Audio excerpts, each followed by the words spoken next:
Brother Mike founded El Shaddai 26 years ago. It now has some 8 to 10 million followers across the world, with overseas chapters in 40 countries, from Asia to the Middle East, to Europe, Australia and the US. The hugely popular preacher seems genuinely surprised by just how big the movement has grown. I have never expected that it will go this far. I was trying to just tell stories about how God has done miracles in my life.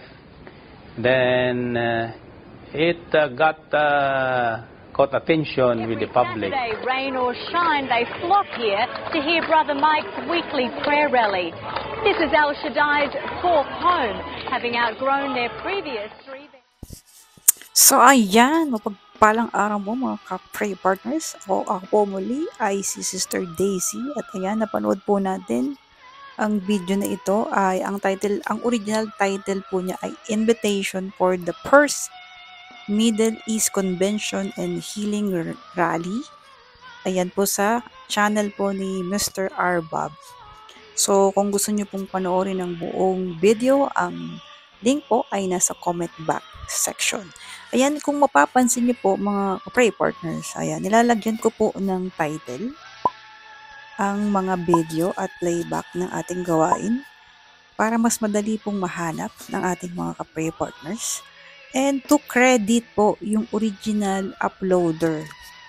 Ayan, kasi dito po sa YouTube, dapat po kine-credit natin yung mga original uploader ng video. Ayan, pero kaya dapat nagbibigay din tayo ng commentary like this. Ayan. In my opinion kasi, sa sarili ko, gustong-gusto ko pong pinapanood ang mga playback ng Punong Lingkod. At hindi ko po in-expect na marami din po ang magsusubscribe sa channel na ito at manonood, no? Ako kasi personally, paulit-ulit ko pong pinapanood ang mga playback ng Punong Lingkod. At hindi lang po sa Punong Lingkod, sa iba po nating disciple preacher like Brother Medeng, Brother Rapi de los Reyes, Brother Dennis Prias, at siyempre sa ating mga bagong evangelist like Justin Baula, Brother Charles, at marami pang iba. Ayan, patuloy po nating suportahan, panoorin, palakasin po natin ang isa't isa saan man po dako tayo naroon. At ayan, kung mapapansin niyo po, nilalagyan ko po ng title at nilalagyan ko din po ng mga Bible verse. Ayan, para kapag binasa po ng ating punong lingkod o kahit sino pa mang disciple preacher, ayan, mababasa rin po natin ang kanilang mga Bible verse na inihahayag.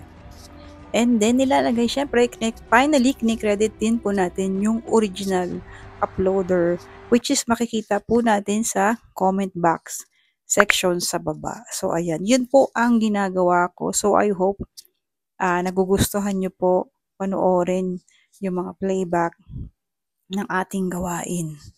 Ayan, patuloy po tayong nananawagan sa mga nais pong dumalo at makaranas ng biyaya, himala at pagpapala. Ang gawain po natin ay tuloy-tuloy po yan, Tuesday and Saturday, dyan sa San Dionisio, Parañaque, Abel Grounds. Ayan. At syempre, meron din po tayong gawain sa Amorsolo. Yan po ay Monday, Thursday, Wednesday, and Friday. Ayan, depende po sa, yan dyan po sa may Amorsolo, 118 as saan ba? Fort Lord dyan sa Amorsolo Building. Ayan, nakapunta na rin po kami dyan. Naka-attend po kami ng CLSS. Ayan. Ayan, kita-kits po tayo mga ka-pray partners.